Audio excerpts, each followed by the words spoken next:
प्यारे विद्यार्थियों, भारत में स्थानीय शासन पुस्तक के अंतर्गत आज हम औद्योगिक नगरियाँ एवं एकल उद्देशीय उपकरणों के बारे में अध्ययन करेंगे।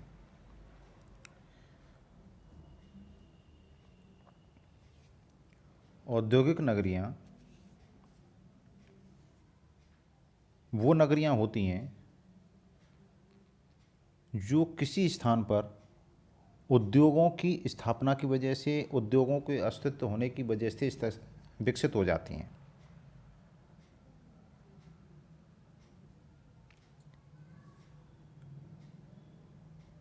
ग्रामीण नगरीय संबंध समिति ने इनको 3 वर्गों में बांटा था। एकल उद्योग नगरियाँ जैसे राउरकेला, भिलाई, जमशेदपुर,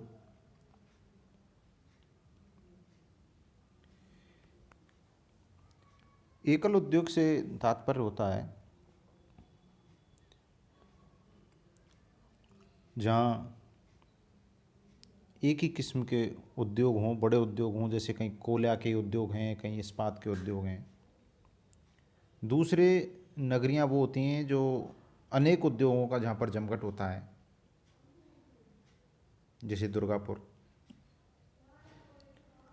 तीसरी श्रेणी है छोटी नगरियाँ, जैसे भोपाल के निकट हेवी इलेक्ट्रिकल्स लिमिटेड, बंगलौर के निकट इंडियन टेलीफोन इंडस्ट्रीज और हिंदुस्तान एरोनॉटिक्स। औद्योगिक नगरियों के लक्षण। नगरों के विपरीत ये नगरियाँ पूर्ण रूपेण नियोजित होती हैं, क्योंकि ये नगरियाँ उद्योगों की स्थापना के बाद विकसित होती हैं, तो संबंधित उद्योग या कंपनी द्वारा इन्हें नियोजित तरीके से विकसित किया जाता है। जबकि जो नगर होते हैं तो उनका जो नया भाग है, जो वर्तमान में विकसित हो रहा है, वो तो नियोजित तरीके से विकसित होता है, जबकि पुरानी आबादी के जो हिस्से हैं वो अनियोजित तरीके से विकसित हुए होते हैं। इनमें उपलब्ध नागरिक सेवाएं नगर पालिकाओं में उपलब्ध सेवाओं एवं सुविधाओं से गुणात्मक दृष्टि से ऊंचे स्तर की होती है, क्योंकि औद्योगिक नगरियाँ नियोजित तरीके से विकसित होती हैं। इनमें बिजली, पानी, सड़क, स्वास्थ्य, सफाई संबंधी सुविधाएं नगर पालिका द्वारा उपलब्ध सुविधाओं से ऊंचे स्तर की होती हैं। इन सेवाओं एवं सुविधाओं पर व्यय उद्योगों द्वारा वहन किया जाता है। रोजगार एवं सुख सुविधाओं के कारण औद्योगिक नगरी चुंबक की भांति लोगों को अपनी ओर आकृष्ट करती है, क्योंकि जिन स्थानों पर रोजगार उपलब्ध होता है, जहाँ से किसी को आमदनी होती है, उन स्थानों पर लोगों का ध्यान ज़्यादा जाता है। लोग ऐसे स्थान पर ही निवास करना ज़्यादा पसंद करते हैं। औद्योगिक नगरी पड़ोस के क्षेत्र के तीव्र किंतु अव्यवस्थित विकास को प्रोत्साहन देती है। अर्थात औद्योगिक नगरी जो है, जो नियोजित तरीके से विकसित की हुई होती है, उसके आसपास अव्यवस्थित तरीके से भी आबादी बसने लग जाती है। शीघ्र ही औद्योगिक नगरी के पास अन्य नगरियां तेजी से बनकर खड़ी हो जाती हैं। औद्योगिक नगरों का शासन पूर्ण रूपेण अधिकारी तंत्रात्मक होता है। अर्थात औद्योगिक नगरी की जो इकाई है, जो वहाँ की व्यवस्था करने वाली इकाई है, वो निर्वाचित नहीं होती। उन इकाइयों का स्वरूप अधिकारी तंत्रात्मक होता है। शासन का रूप अधिकारी तंत्रात्मक। औद्योगिक नगरियों का स्थानीय शासन, जिसमें जनता की कोई भागीदारी नहीं होती, संगठन एवं कार्यान्वयन की दृष्टि से अधिकारी तंत्रात्मक होता है और लोकतंत्र के प्रति नौकरशाही की परंपरागत घृणा पर आधारित होता है। ऐसा माना जाता है कि औद्योगिक नगरियों के प्रशासन में निर्वाचित तत्व का समावेश करने से प्रशासन में गुटबंदी और राजनीतिक विवाद को प्रोत्साहन मिलेगा, उससे उद्योग को हानि पहुंचेगी। इसमें यह बताया गया है कि औद्योगिक नगरियों का स्थानीय शासन पूरी तरह अधिकारी तंत्रात्मक होता है। उसमें जनता की कोई भागीदारी नहीं होती। जनता की भागीदारी इसलिए नहीं की जाती क्योंकि जनता की भागीदारी का मतलब है वहाँ पर निर्वाचन व्यवस्था अपनाई जाएगी, जनप्रतिनिधियों का चुनाव किया जाएगा। इससे वहाँ पर गुटबाजी फैलेगी, राजनीतिक विवाद बढ़ेंगे और उससे उद्योगों को नुकसान होगा। ग्रामीण शहरी संबंध समिति के सुझाव। इन औद्योगिक नगरियों के संबंध में ग्रामीण शहरी संबंध समिति ने कहा था कि ये औद्योगिक नगरियाँ धीरे धीरे लोकतांत्रिक व्यवस्था का अंग बन जाएंगी और इनको लोकतांत्रिक व्यवस्था का अंग बनाने के लिए क्रमबद्ध तरीके से कार्य करना चाहिए। पहले इनको विशेष नगरीय समितियों के रूप में संगठित किया जाना चाहिए और उन विशेष नगरीय समितियों के आधे सदस्य उद्योगों द्वारा सुझाए गए नाम आधारित होने चाहिए और शेष आधे सदस्य वहाँ की जनता द्वारा निर्वाचित होने चाहिए। पढ़ते हैं, इस समिति ने औद्योगिक नगरियों के प्रशासन की जांच की और विश्वास प्रकट किया कि अंततोगत्वा कंपनियों की औद्योगिक नगरियों को, जो वर्तमान में जागीरों के रूप में कार्य कर रही हैं, लोकतांत्रिक व्यवस्था का अंग बनना पड़ेगा। समिति का सुझाव था कि इन नगरियों को विशेष नगरीय समिति के रूप में संगठित कर दिया जाए, जिनमें उद्योग का प्रमुख साझा हो। इनमें आधे सदस्य, जिनमें अध्यक्ष भी सम्मिलित हो, उद्योग की सिफारिश पर राज्य सरकार द्वारा नामित किए जाएं और शेष आधे सदस्य नगरी के निवासियों द्वारा चुने जाएं। समिति की अन्य सिफारिश थी कि कंपनियों को उन सेवाओं के रखरखाव के लिए जिनका उपयोग उनके कर्मचारी करते हैं, समुचित अनुदान दिया जाना चाहिए। अर्थात जो खर्चा कंपनी करती है, जो पैसा लगाती है कंपनी सड़क, बिजली, साफ सफाई के क्षेत्र में, वह सरकार द्वारा अनुदान के रूप में प्राप्त होना चाहिए। एकल उद्देशीय उपकरण।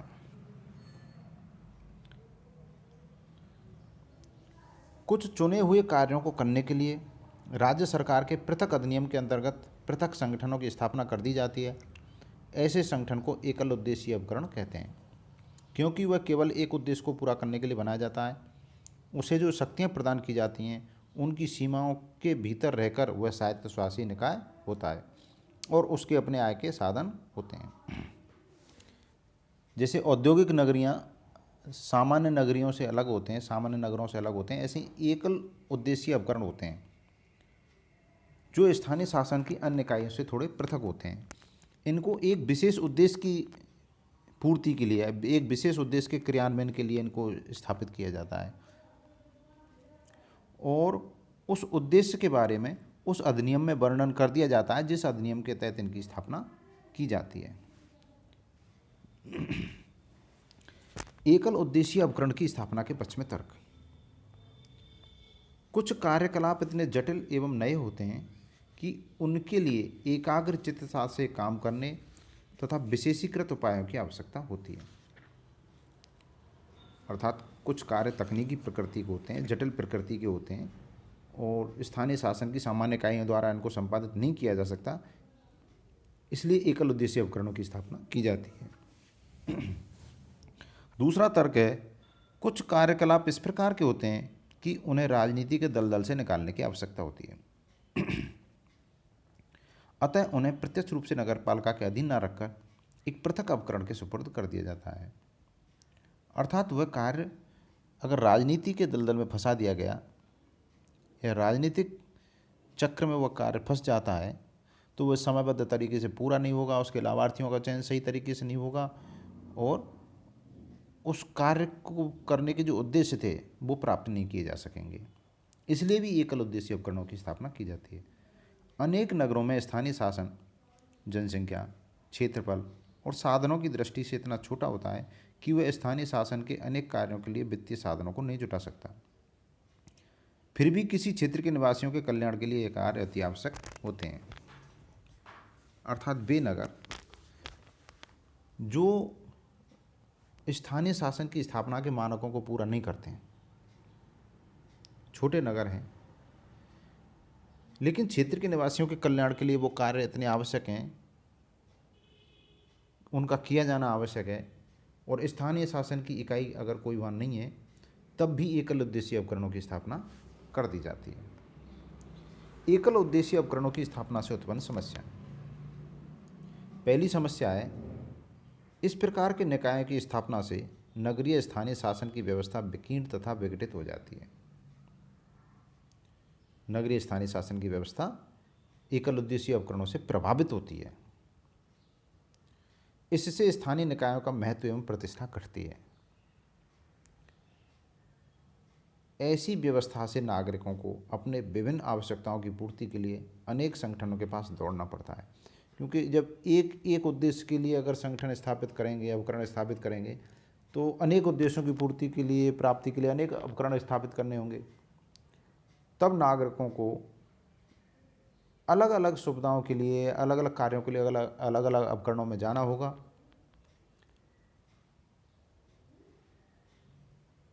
संगठनों की बहुलता से उनमें प्रत्येक के उत्तरदायित्व की भावना क्षीण हो जाती है। बहुत सारे संगठन स्थापित होने से उनकी उत्तरदायित्व की भावना कमज़ोर होती है, वो जिम्मेदारी लेने से बचने लग जाते हैं। अनेक पृथक संगठनों के अस्तित्व से समन्वय की समस्या कठिन हो जाती है। जब बहुत सारे संगठन स्थापित हो जाएंगे तो उनकी गतिविधियों में समन्वय किस प्रकार स्थापित किया जाए। जैसे सार्वजनिक निर्माण विभाग है, PWD, वो सड़क बनाता है, और जब सड़क बन जाती है तब जलदाय विभाग वाले या टेलीफोन विभाग वाले सड़क को खोदने के लिए आ जाते हैं। अगर उनमें समन्वय हो तो सड़क तब ही बनाई जानी चाहिए जब वहाँ उस क्षेत्र में पानी की पाइपलाइन, टेलीफोन की लाइन, सीवरेज लाइन, गैस की पाइपलाइन या डाली जा चुकी हों। सड़कें पहले बन जाती हैं और शेष कार्य जो बाद में होते हैं। एकल उद्देशीय उपकरणों का बजट स्थानीय शासन के सामान्य राजस्व से बनता है, किंतु उनकी नीतियों पर स्थानीय शासन का प्रभावकारी नियंत्रण नहीं होता। यह स्थानीय शासन के साथ स्पष्ट अन्याय है। अर्थात जो एकल उद्देशीय उपकरण स्थापित किए जाते हैं उनका बजट स्थानीय शासन की आय में से आता है, लेकिन उन पर नियंत्रण स्थानीय शासन का नहीं होता। यह स्थानीय शासन के साथ अन्याय है। राजनीतिक निर्णय को तकनीकी सिद्धांतों के आधार पर पूरा करना कहाँ की बुद्धिमानी है। राजनीतिक निर्णय अर्थात हमारे देश में लोकतांत्रिक शासन पद्धति है और स्थानीय निकाय लोकतांत्रिक तरीके से निर्वाचित निकाय होते हैं। स्थानीय क्षेत्र की आवश्यकताओं के आधार पर स्थानीय निकायों द्वारा विकास कार्य कराए जाते हैं, लेकिन एकल उद्देशीय उपकरण निर्वाचित निकाय नहीं होते। ये कार्य के आधार पर जो उद्देश्य पूरा किया जाना होता है उस आधार पर इनका गठन किया जाता है, जो कि एक बुद्धिमत्ता का कार्य नहीं कहा जा सकता।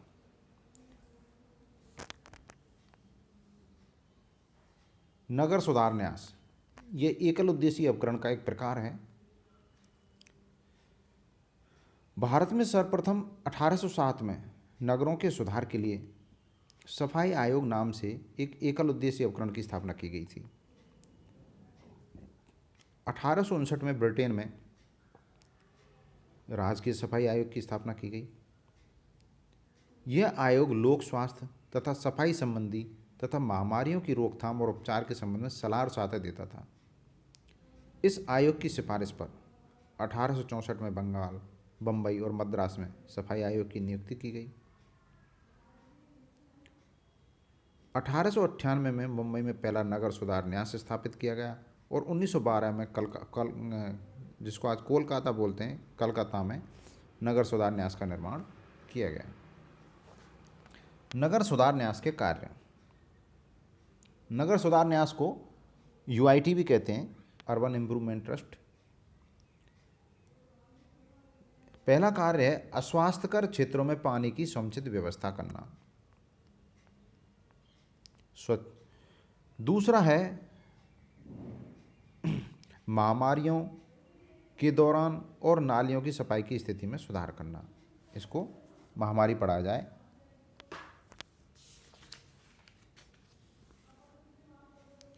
तीसरा कार्य है ऐसी अतिरिक्त भूमि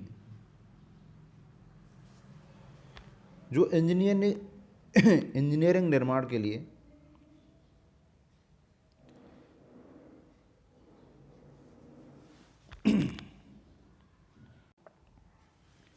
नगर सुधार न्यास के कार्य से दोबारा से सुने।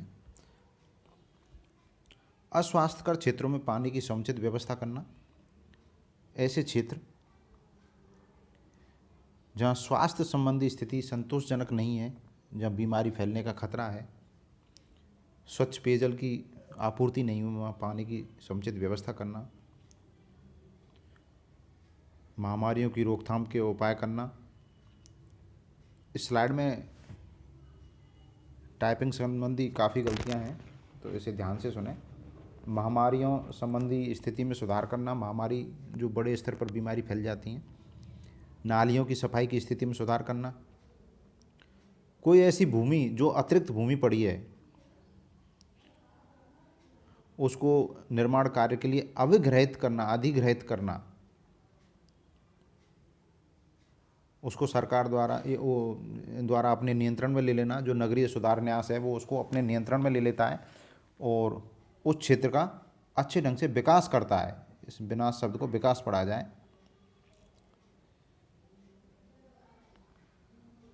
भूमि अधिग्रहित करने से विस्थापित हुए व्यक्तियों के लिए नए आवास की व्यवस्था करना, ये नगर सुधार न्यास के कार्य होते हैं। आवास परिषद या हाउसिंग बोर्ड, ये भी एकल उद्देशीय उपकरण होता है नगर सुधार न्यास की तरह। आवास परिषद एक स्वायत्तशासी निकाय होता है। स्वायत्तशासी अधिकरण वे होते हैं जो एक सीमा के अंतर्गत स्वतंत्रता का उपभोग करते हैं। एक तो होते हैं स्वतंत्र उपकरण जो अपने को प्राप्त अधिकारों का उपयोग करते हैं, उन अधिकारों का उपयोग करने में कोई नियंत्रण नहीं होता। जहाँ तक उनकी अधिकारता है वहाँ तक वो अपने अधिकारों का उपयोग करेंगे। लेकिन स्वायत्तशासी जो उपकरण होते हैं उन पर नियंत्रण बना रहता है।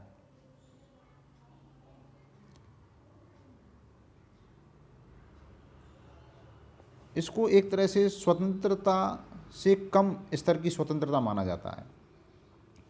आवास परिषद एक स्वायत्तशासी निकाय है और अनेक राज्यों में यह स्थानीय स्वशासन विभाग के प्रत्यक्ष नियंत्रण में कार्य करता है। आवास परिषद सार्वजनिक आवास परियोजनाओं को तैयार करती है, क्रियान्वित करती है तथा ऐसी आवास परियोजनाओं को पूरा करके सरकार के सुपुर्द कर देती है। यह आवास की नवीन बढ़ती हुई मांग को पूरा करती है। मुंबई पहला प्रांत था जहां आवास परिषद की स्थापना 1949 में मुंबई के तत्कालीन श्रम मंत्री गुलजारी लाल नंदा के प्रयासों से हुई थी। सार्वजनिक आवास के कार्य को नियमों की जटिलता एवं जकड़न से दूर करने के लिए आवास परिषदों की स्थापना की गई थी कि आवास निर्माण संबंधी जो कार्य हैं वो नियम और कानून की प्रक्रिया में नहीं फंस जाएं। इसलिए आवास परिषद, जिसको हम हाउसिंग बोर्ड बोलते हैं, उसका काम यही है कि शहरों में अलग अलग आय वर्ग के हिसाब से, अल्प आय वर्ग, मध्यम आय वर्ग, निम्न आय वर्ग, उच्च आय वर्ग के लिए मकान या भवन बनाकर दिए जाते हैं। आवास परिषद की स्थापना के उद्देश्य, राज्य सार्वजनिक आवास के मामले में वचनबद्ध होगा। इसकी स्थापना के उद्देश्य यह था कि भाई राज्य फिर बंध जाएगा, वो सार्वजनिक आवास के मामले में जरूर कार्य करेगा। राज्य में सार्वजनिक आवास के संबंध में लोकमत तैयार होगा और जनता में भी एक जागरूकता आएगी, जनमत तैयार होगा कि राज्य सरकार सार्वजनिक आवास के क्षेत्र में कार्य करती है और उसकी एक अलग से कोई बॉडी है। वित्तीय साधनों को अन्य मदों पर खर्च करने की प्रवृत्ति पर नियंत्रण लगेगा। आवास परिषद के कार्य, भवन निर्माण के कार्यक्रम को तैयार करना तथा कार्यान्वित करना, नियोजित पड़ोस की रचना करना, अर्थात नियोजित तरीके से भवनों का निर्माण करना, भवन निर्माण के लिए भूमि का अधिग्रहण करना, भवन निर्माण के कार्य को त्वरित करना, शीघ्रता से करना और उसकी लागत को कम करना। आवास परिषद की आय के साधन, आवास परिषद को केंद्रीय सरकार से अनुदान मिलता है। आवास परिषद जीवन बीमा निगम से ऋण लेती है। और आवास परिषद को राज्य सरकार से भी अनुदान प्राप्त होता है। इस प्रकार आज हमने औद्योगिक नगरियाँ, नगर सुधार न्यास और आवास परिषद के बारे में अध्ययन किया।